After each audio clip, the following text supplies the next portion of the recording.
Welcome. In this particular demo, we're going to have a look at how we can create a viewport within our Android application so that we can have notionally a game world which is larger than the screen and to display a portion of it on the screen.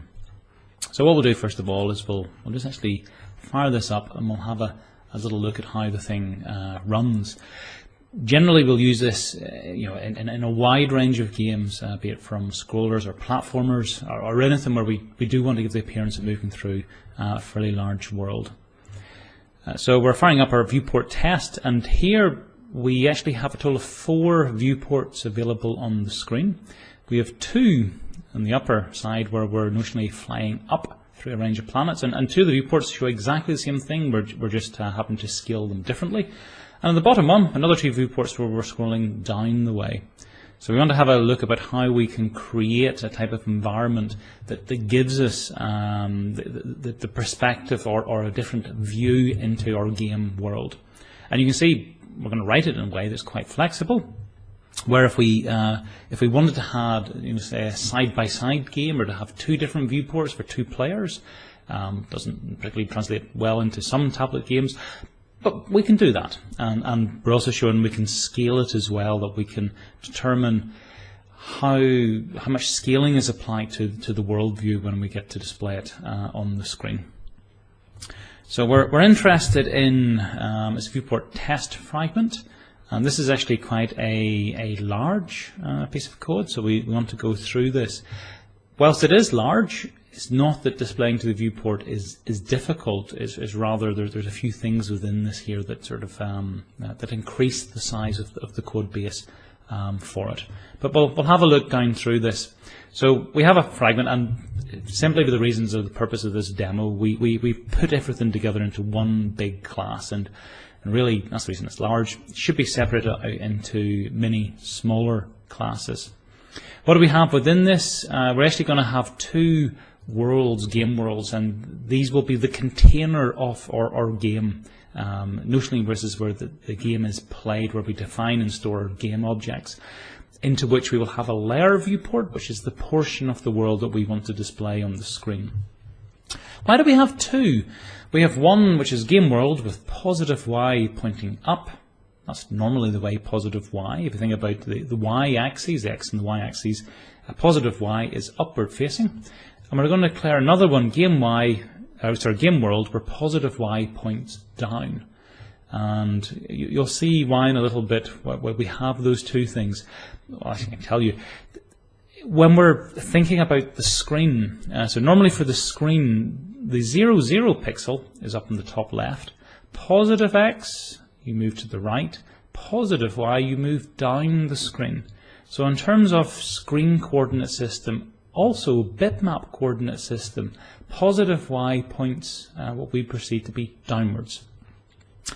So when we are drawing things to the screen, we're going to have to be mindful that our 0, 0 corner is the top left.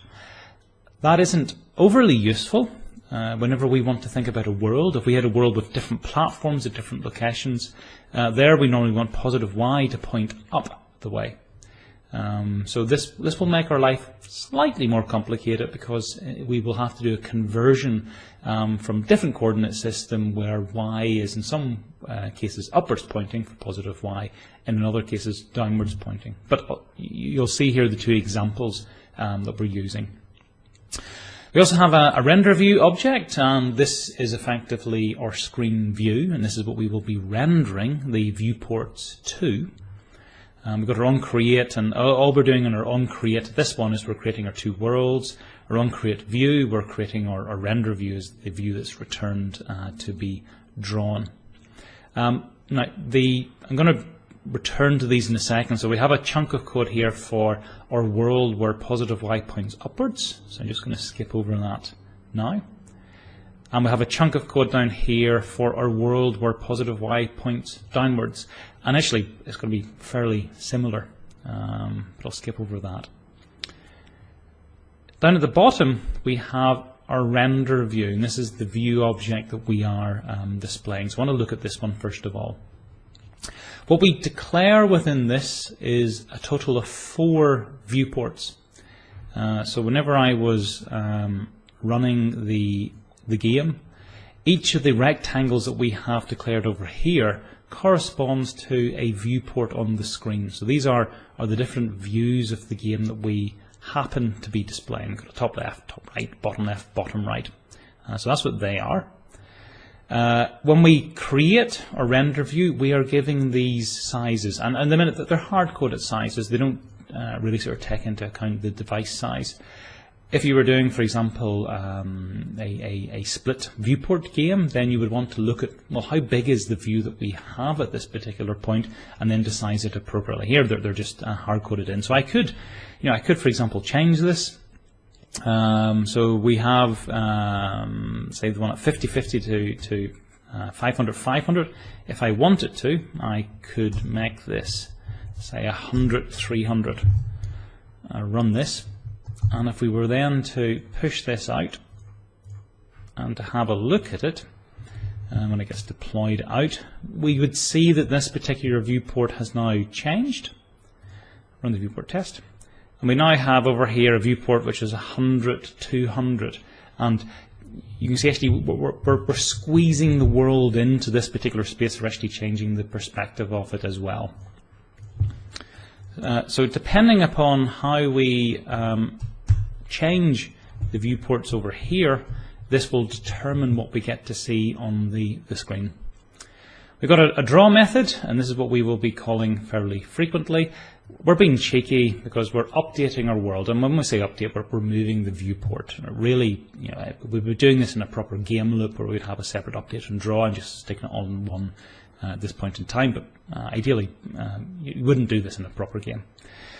Having done that, we will then draw each of the viewports. So we're going to go to the world. The world will declare a draw method. We'll pass in the canvas object to which it can draw, and we're also going to pass in information of the region of the screen to which we would like that world drawn to. And that's where we've got the 4 calls for the 4 different viewports. There we just sleep. Okay, we're sleeping on our UI thread. Again, we shouldn't do this, but for reasons of simplicity, we've put it into this one. Okay, so let's have a look at our 2 worlds then. The first one, I want to go over this very briefly because this is where positive y points downwards. And if you like, it ties into the assumptions that are made for the coordinate system on the screen or for a rectangle. I'm not going to look at the code too much in this because it's basically the same as the upwards pointing one, but I want to highlight the key difference. Within this one here, we are declaring a number of rectangles, and these are the things that get to be displayed on the screen. So for each of our rectangles here, our platforms, we're creating a whole array of those, a bunch of them. We're positioning them notionally within different locations within the world. So they're all being created with their own position. And we're moving our viewport so we get to see different ones appearing over the screen. Here we're using the rectangle, the rect class, the same one that we would use if we want to determine the portion of the image that we're drawing or the portion of the screen that we're drawing to. And the rect class, the one that Android provides, built into it is the assumption that positive y points down. That's the assumption that they include within that. So if we were to have a positive y pointing down, we would write the piece of code that we have here. But I want to look at our what we would normally be doing, which is where positive y points up. So I got to the top of this. So the world in which the positive y points upwards. I'm going to need to have bounding boxes. So I need to have boxes that bound the platforms within my particular world. In the other example I showed you, I was able to use the rectangle. That was sort of an out-of-the-box one. In this case here, I've got to create my own bounding class, and I'm calling it box. And within this one here, I'm assuming that positive y points up the way. And that's quite often the way you would do it. Another difference with the rectangle, rectangles defined really by 4 points, or 4 coordinates. You've got your top left and bottom right corners. In this case here, I'm declaring it, this class in terms of an x and y location, which I'm assuming is the center of the box, and then a width and a height. And for a lot of game objects, it makes more sense to say that they are located at a precise central point, and they have a width and a height. You could have used a half width and a half height, and when we look at the algorithms for working out if it's found within it, you'll see a lot of times we're dividing the width by 2 and dividing the height by 2. And so in some implementations you would actually just store the half of the width or half of the height, because it's a little bit more efficient. Two simple constructors where you can create an empty box or pass in the width and height. So it is only a container class for a few variables. Have a look then within the actual world itself, and we're not really creating proper game objects here, we're just storing enough to give the appearance of game objects. We've got a number of platforms, 100. We've got an array of where these platforms are located, so it's an array of boxes, and each box will define a platform. And we've got the bitmap that we'll use for drawing each of the platforms. They all use the same bitmap. We also have a layer viewport. So again, this is a box. So as soon as we have a center to our viewport, and our viewport has a width and a height. And this is the thing that is determining which portion of the layer, the game world, that we're going to see. So this is our window into the actual world. And we'll tweak this in a little bit and you'll see the differences. We're creating it. We create our viewport, and then we load and position the platforms. So we've got a method here for creating the viewport. And we're just defining it to be a box, initially at position, XY position 150, 150, with 300 width and 300 height. Now if I were to change this, say, for example, to 600 width and 600 height, and we then were to run that again, you would see the difference. So effectively here we are now displaying a larger portion to our world. So running it, we haven't changed. Our Y-facing world is still the same sized viewport, but now for our Y-facing upwards world, we're actually displaying 600 world units by 600 world units, as opposed to 300 by 300. So we get to see more of the world within our viewport. If I were, for example, to change it to 100, so this is the same as we're displaying a smaller portion of our world, so we're zooming in the world, so to speak. When this fires up again, you will see that it is zoomed in. We only get to see a world portion of 100 by 100. So the layer viewport determines how much of our game world is visible. The screen viewport determines where we draw that to on the screen. And you can see we can scale it on the screen. We could draw it smaller, we could draw it larger. So this is the functionality we want to tease out from this particular one. Little piece of code here for loading and positioning the platforms. We load in the bitmap. We're creating our platforms here. We're giving them an X position and a Y position. And basically we're just stepping them so that we have the first platform, then one above it, one above it, one above it, one above it, as we go all the way through the level. Here's our update method. All the update method does is says that we're scrolling. So we're scrolling along the x-axis, in this case by 10 units. And we're scrolling up the y-axis by, well, it's kind of by 10, but it's 10 scaled by the ratio between the width and the height. This is simply the value used for positioning them. So all it means is we're moving to the right and up. And we're doing so in a way that we're setting our viewpoint so that our created platforms will remain visible within it.